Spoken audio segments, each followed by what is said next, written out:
মাধ্যমিক online guide চ্যানেলে তোমাদের সকলকে স্বাগতম।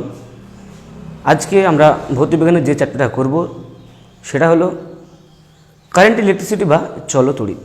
তোমাদের মাধ্যমিক 2026 যারা দেবে অত্যন্ত ভালো একটা চ্যাপ্টার, অত্যন্ত গুরুত্বপূর্ণ একটা চ্যাপ্টার, অত্যন্ত ইন্টারেস্টিং একটা চ্যাপ্টার। এবং সবথেকে বড় কথা, এই চ্যাপ্টার থেকে যে নাম্বারটা কিন্তু হিউজ নাম্বার ক্যারি করছে। দেখতে পাচ্ছ বোর্ডে লেখা আছে টোটাল 12 নম্বর ক্যারি করে। এবার কত নম্বরে কি আসে সেটা দেখো। প্রথমত দুটো এমসিকিউ আসবে 1 নম্বরের, অতি সংক্ষিপ্ত প্রশ্নোত্তরের দুটো আসবে 1 নম্বরের, একটা 2 নম্বরে এবং দুটো 3 নম্বরে, টোটাল 12 নম্বর। তাই 90-এর মধ্যে 12 নম্বর মানে বুঝতে পারছো অত্যন্ত হিউজ একটা নাম্বার। তাই প্রত্যেকটা টপিক আমরা এই যে চ্যাপ্টার রয়েছে কভার করতে করতে যাবো পরপর। আজকে শুরু করছি। কোনো টপিক যেন কোনোভাবে মিস না যায় সেটা খেয়াল রাখবে। একটা কিন্তু মিস হয়ে গেলে পরের টপিকটা বুঝতে কিন্তু অত্যন্ত অসুবিধা হবে। তাই আজকে আমরা যেটা শুরু করব একদম আধান কি, তাহলে আধানের ধারণা দেব এবং কুলম্বের সূত্র আমি বলছি, দেখো সবগুলি পরপর বুঝতে পারবে পরবর্তী হলে। অ্যাকচুয়ালি আধান কথাটা তোমরা আগে শুনেছো, কারণ এর আগে ক্লাস 9-এ বা 8-এ বা 7-এ তোমরা ইলেকট্রন, প্রোটন, নিউট্রন বা পরমাণুর যে গঠন সমস্ত কিছু পড়েছো টুকটাক করে। এবার সেখানে তোমরা দেখছো যে ইলেকট্রন নেগেটিভ আধানযুক্ত হয় এবং প্রোটন পজিটিভ আধানযুক্ত হয়। এই যে ব্যাপারটা, কিন্তু অ্যাকচুয়ালি আধান ব্যাপারটা কি যদি আমাকে বলতে হয়, তাহলে সর্বপ্রথম আমি একটা ব্যাপার আসবে যে দুটো বস্তু আছে। এবার আমরা জানি মহাবিশ্বের যে কোনো দুটো বস্তুকে বা দুটো পদার্থকে একে অপরকে আকর্ষণ করে, সেটা হলো মহাকর্ষ বল। কিন্তু মহাকর্ষ বল যদি আমি খুব ক্ষুদ্র ভরের দুটো বস্তুর জন্য ভাবি বা কণার জন্য ভাবি তাহলে খুবই কম হয়। কিন্তু দেখা গেছে বিশেষ কিছু অবস্থা তৈরি করলে দুটো বস্তু কিন্তু একে অপরকে আকর্ষণ করছে এবং সেটা আমরা খুব ভালোভাবেই লক্ষ্য করছি। তা কেন এটা হচ্ছে? ধরো তোমরা একটা জিনিস খেয়াল করেছো, যদি চিরুনি দিয়ে আমি চুলে ঘষা হয়, তারপরে ছোট ছোট কাগজের টুকরো যদি আমি চিরুনির কাছে নিয়ে যাই বা চিরুনিকে যদি ছোটো ছোটো কাগজের টুকরোর কাছে নিয়ে যাই, তাহলে চিরুনি দ্বারা ওই কাগজটা আকর্ষিত হচ্ছে।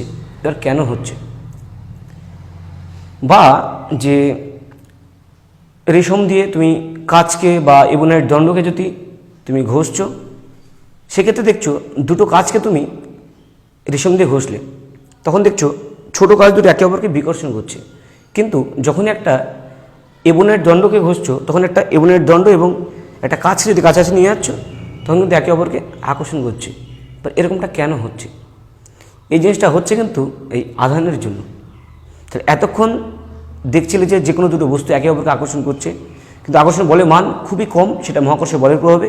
কিন্তু বিশেষ কোনো অবস্থা সৃষ্টি করতে পারলে তার আকর্ষণ বা বিকর্ষণ বলটা কিন্তু আমরা বুঝতে পারছি। এই যে অবস্থা, এটাকে কিন্তু বলবে তড়িদাহিত অবস্থা। এটা অ্যাকচুয়ালি কেন হচ্ছে? যে কোনো একটা বস্তু থেকে বা পদার্থ থেকে অন্য একটা বস্তুতে তুমি যখন ঘষাঘষি করছো, তখন ইলেকট্রনের আদান প্রদান ঘটছে। এবার ইলেকট্রনের আদান প্রদান ঘটার জন্য একটা জায়গাতে ইলেকট্রন বেশি হয়ে যাচ্ছে, আবার অন্য একটা জায়গাতে ইলেকট্রন কম হচ্ছে। এই ইলেকট্রনের সংখ্যার তারতম্যের জন্য আধানের কিন্তু সৃষ্টি হচ্ছে। তাই নর্মাল অবস্থায় ধরো কোনো একটা জায়গাতে 10টা প্রোটন আছে, 10টা ইলেকট্রন আছে, আর একটা জায়গাতেও 10টা প্রোটন আছে, 10টা ইলেকট্রন আছে। কিন্তু এখান থেকে যদি আমি দুটো ইলেকট্রন এখানে নিয়ে চলে আসি, সেই ক্ষেত্রে কী হবে? এখানে ইলেকট্রন সংখ্যা কমে যাবে। ইলেকট্রনের সংখ্যা কমা মানেই এখানে কিন্তু প্রোটনের সংখ্যা বেশি হয়ে গেল। যেখানে প্রোটনের সংখ্যা বেশি হয়ে যাবে সেটা কিন্তু পজিটিভ হয়ে যাবে, আমরা এটাই ধরি। এবং যেক্ষেত্রে ইলেকট্রন বেশি হয়ে গেল সেখানে কিন্তু নেগেটিভ হয়ে যাবে। এবার কত একক আছে? এখানে দুটো ইলেকট্রন আছে, তাহলে দুটো ইলেকট্রনের যে আধান সেটা কিন্তু বেশি থাকবে এদিকে, এবং এদিকে দুটো ইলেকট্রনের যে আধান সেটা কিন্তু ঘাটতি হবে। তাহলে আধান আমরা কি বলবো? যে বস্তুর একটা এমন একটা অবস্থা যার জন্য কোনো একটা বস্তু অন্য একটা বস্তুকে আকর্ষণ করছে বা বিকর্ষণ করছে। এবার একটা কথা বলেছিলাম, তোমরা দেখেছিলে যে দুটো কাচদণ্ড একে অপরকে কী করছিল? বিকর্ষণ করছিল, যখন পরীক্ষাটা বললাম। তো কেন? যখন আমি রেশম দিয়ে ঘষছি, তখন ওই দুটো কাচদণ্ডতে একই ধরনের কিন্তু আধান সৃষ্টি হয়েছে, ওই জন্য একে অপরকে বিকর্ষণ করছে। কিন্তু যখনই আমি একটা কাচদণ্ডের কাছে আমি একটা এবোনাইটের দণ্ড এনেছিলাম, তখন কিন্তু আকর্ষণ করছিল, কারণ দুটোতে ভিন্ন ধরনের কিন্তু আধানের সৃষ্টি হয়েছে।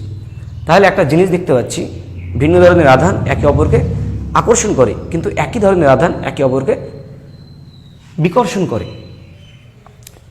তাহলে আধানের যে টুকিটাকি বিষয় সেই জিনিসগুলো বুঝলে, এবার ইলেকট্রনকে না বুঝলে আধানটা কিন্তু অসম্পূর্ণ থেকে যাবে।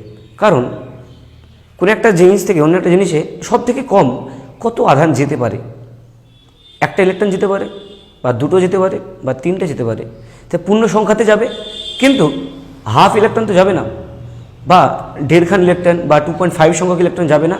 তো ইলেকট্রন যদি এক জায়গা থেকে অন্য জায়গাতে যায় নিশ্চয় পূর্ণ সংখ্যায় যাবে। বা পূর্ণ সংখ্যায় যাওয়ার জন্য একটা জিনিস তাহলে দেখো, যে কোনো বস্তুর তাহলে যদি সে আধানপ্রাপ্ত হয় সব থেকে কম কত আধান সম্ভব, তাহলে যে একটা ইলেকট্রন, সেই যে একটা ইলেকট্রনের আধান, সেই আধানটাই যাবে, সেটা কত 1.6 × 10⁻⁹ কুলম্ব। এবার বলবে যে স্যার কুলম্বটা কোথা থেকে এলো? হ্যাঁ, ওটাও বলছি। কুলম্ব হলো আধানের বা আধান পরিমাপের এসআই একক হলো কুলম্ব, এবং সিজিএস একক হলো এসইউ বা স্ট্যাট কুলম্ব, সেটা আমরা পরে আসছি। এটা মাথায় রাখো যে একটা ইলেকট্রনের চার্জ কত, নেগেটিভ, এবং 1.6 × 10⁻⁹ কুলম্ব। তাহলে এই চার্জটা অবশ্যই অস্তিত্ব সম্ভব। যদি আমি তোমাদেরকে ধরো 4টে আধান দিলাম, এর মধ্যে কোনটার অস্তিত্ব সম্ভব বা কোনটার নয় সেটা দেখো। তার আগে একটা জিনিস দেখে নাও, কিউ সমান NE প্লাস মাইনাস দিলাম। কেন এটা লিখলাম?